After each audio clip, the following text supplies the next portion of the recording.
Hello, I'm Carmen Colosi, a Stratfor Latin America analyst at RANE. This podcast is brought to you by RANE Worldview, powered by Stratfor, the premier digital publication for objective geopolitical intelligence and analysis. Learn more at worldview.stratfor.com. Welcome to RANE's Essential Geopolitics podcast, powered by Stratfor. I'm Emily Donahue. Back in 2020, the United States inked a deal with the United Arab Emirates for $23 billion worth of F-35 fighter jets, drones, and munitions. But this December, the UAE announced it would suspend discussions on that deal. What's going on? Well, I asked Ryan Bohl, who's Stratfor Middle East and North Africa analyst at RANE. So Ryan, can you catch us up, starting with some background on this deal? Yeah, absolutely, Emily. So this deal was a sweetener that came as a result of the Abraham Accords, the normalization deal between Israel and the United Arab Emirates in August 2020. And the F-35 is a very advanced piece of American hardware. It's something that many of America's allies want to have because it's a cutting edge system, and the Emiratis in particular wanted it in order to have a credible deterrence against some of their regional adversaries like Iran, and also to deepen their defense links with the United States, a key ally for the Emiratis.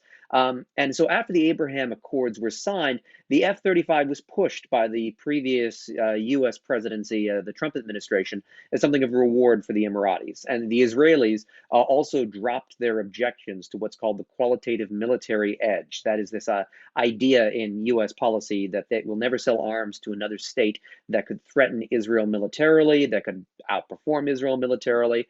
And so Israel dropped its objections, allowing the sale to go forward. So it was all supposed to be about deepening relations all around, with the Israelis giving the Emiratis the green light, the Americans selling advanced gear to a Gulf Arab ally, and the Emiratis getting cutting edge hardware to deter Iran and to have better links with both the Israelis and the Americans.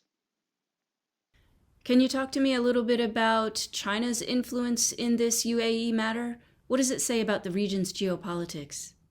So the Emiratis are pushing back against the United States over America's objections about Chinese influence inside of the United Arab Emirates. Now, the Emiratis and the Chinese are deepening trade and defense partners. The Emiratis buy drones off of the Chinese, they're buying some small arms off of the Chinese, and they're trying to build out that relationship as something of a backup to the United States, as well as just regular diversification of their economic and defense ties, so that they have more than one option, gain a little bit more wealth and a little bit more security through that.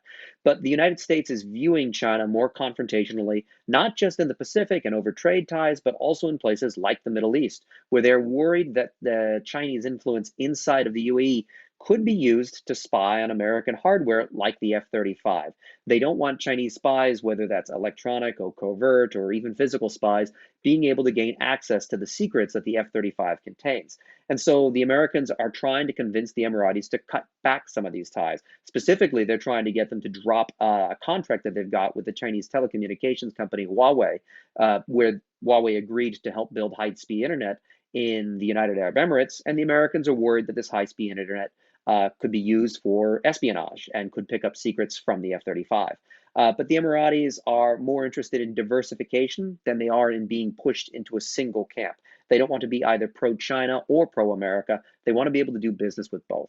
And so this is the Emiratis doing high-stakes negotiations, seeing if they can get the Americans to back away from some of these demands. Ryan, this reminds me a little bit about the Contra with Turkey a few years ago over the F-35s and espionage.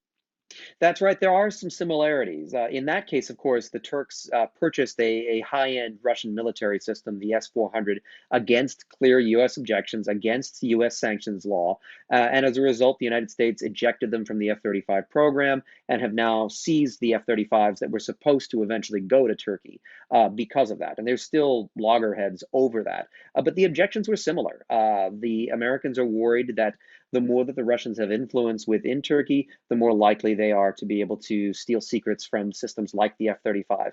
And the US is also viewing things more and more through this prism of a great power competition. They're worried about any of their allies having too deep of defense links with Russia or China, and they're taking steps to try to limit that. Does this mean the UAE is turning to China?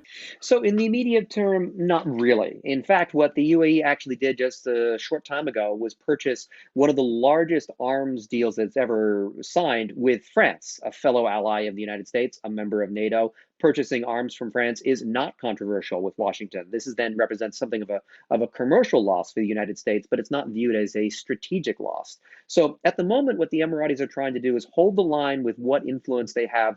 Hold the line with what deals they have with the Chinese without deepening their defense ties with the Chinese, while pivoting to fellow, more non controversial US allies like France and potentially in the future, even Britain, for the arms that they need. So, in the future, if the Americans decide to put even more pressure on the Emiratis over Chinese influence, it might not be so much that Abu Dhabi pivots over to Beijing, but perhaps to Paris or London. Thank you, Ryan. Thank you, Emily.